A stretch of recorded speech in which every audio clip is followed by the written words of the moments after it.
that the president has virtually unreviewable, unfettered authority to order the killing of any American citizen overseas who is suspected of terrorist activity without any kind of charge or trial or judicial review. With all due respect, I would say that it's incorrect to say that it is only in the that the president has unlimited authority in this regard. I also want to assure the American people and you as well that I am fully engaged in that regard. And sure, I go through a self-evaluation process almost on a daily basis. I have not done a perfect job. I think I've done a good job. Really? Joining me now with reaction, author, columnist Ann Coulter. Ms. Coulter, good to see you. Thank you. Good to be here. All right, when he said that as the Attorney General, he will not prosecute any reporter for doing his job, can you tell me why he signed that affidavit going after James Rosen? Does that fit?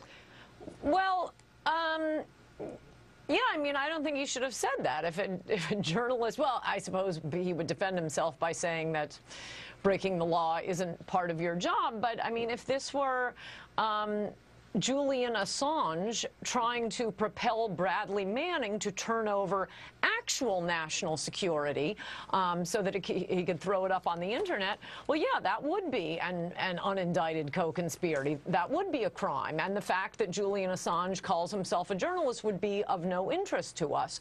The point is here, and this is the point that has to be made over and over again with the Rosen case and with the AP listening to their phone lines case or tapping to see where they were calling, and that is that the national security justification was nonsense. It was bunk.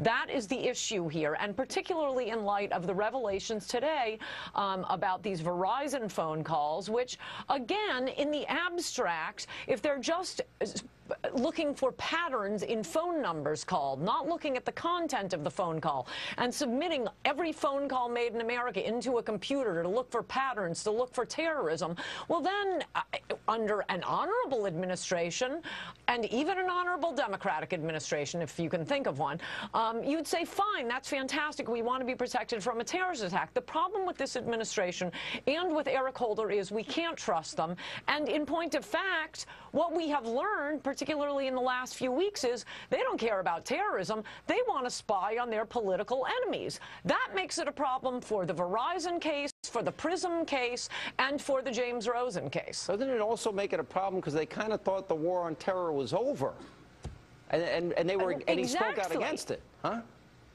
No, exactly. And you will recall during the Bush administration when they were getting FISA court warrants to follow and listen in on phone calls made to terrorist phone numbers, to numbers found on terrorist computers.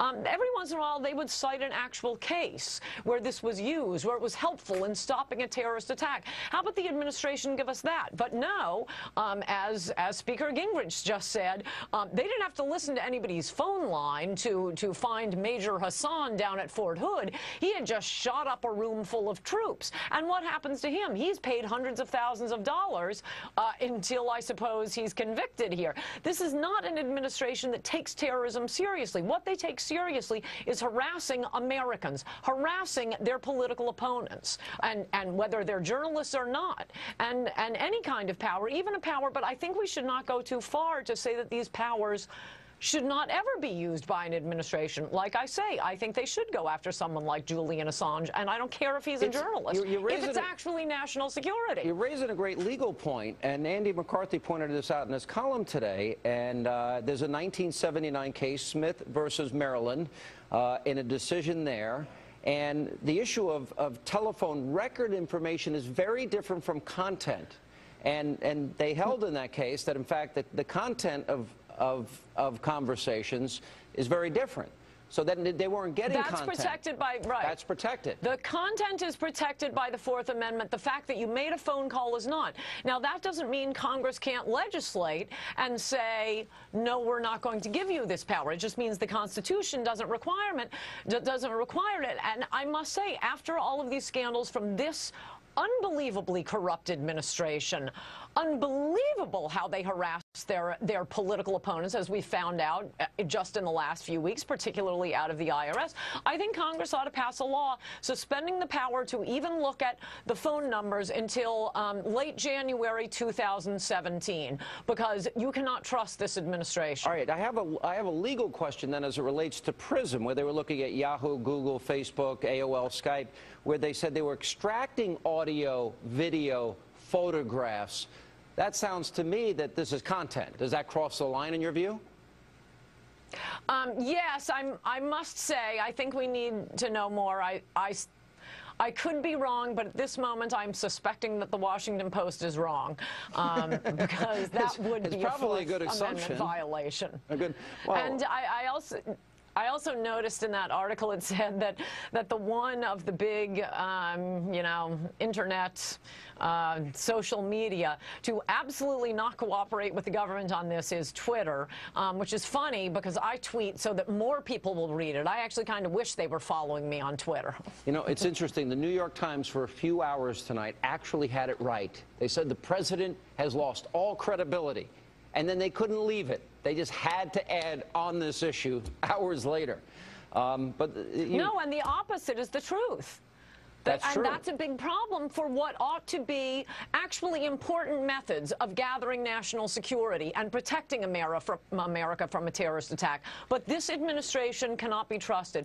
I mean, way beyond. I can't imagine, and as you know, I wrote a book saying he should be impeached. I can't imagine President Clinton surrounding himself with people who would engage in it to this degree. I mean, yeah, okay, Paula Jones was audited. Probably the IRS was used to harass political enemies for a few years under Clinton.